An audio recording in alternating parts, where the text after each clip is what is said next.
কেমন লাগছে বলো তো দেখি? এরকম একটা লুক কি সরস্বতী পুজোতে চলবে? দেখো চলো, তাহলে এই লুকটা টিউটোরিয়ালটা দিয়েই ফেলি। প্রথমেই বলি, আমার গলার অবস্থাটা ভীষণ খারাপ, তো ওটা একটু ইগনোর করো। আমি অফ ক্যামেরাতে ভালো করে একটা লাভ আর্থের মিস্ট দিয়ে মুখটা স্প্রে করে নিয়েছিলাম অ্যাজ আ টোনার হিসেবে। দেন ময়শ্চারাইজার ইউজ করেছিলাম, আর অফ ক্যামেরাতে একটা প্রাইমার ইউজ করে নিয়েছিলাম।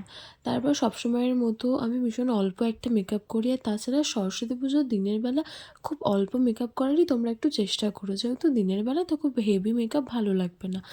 দেন আমি একটা ব্লাশার ইউজ করে নিয়েছিলাম হালকা করে। তারপর জুডিও থেকে আমি দুটো লিপস্টিক নিয়েছিলাম, তো সেটাকেই আমি মিক্স অ্যান্ড ম্যাচ করে ভালো করে ড্র করে নিয়েছিলাম। অবশ্যই জানিও আমাকে কেমন লাগছে। তারপর এই শাড়িটার সাথে আমি ভাবলাম একটা এরকম হ্যান্ডমেড জুয়েলারি বেশি ভালো লাগবে। তো এই হচ্ছে ফাইনাল লুক। এই লুকটা কি চলবে সরস্বতী পুজোয়? তোমরাই বলো তো কমেন্ট করে।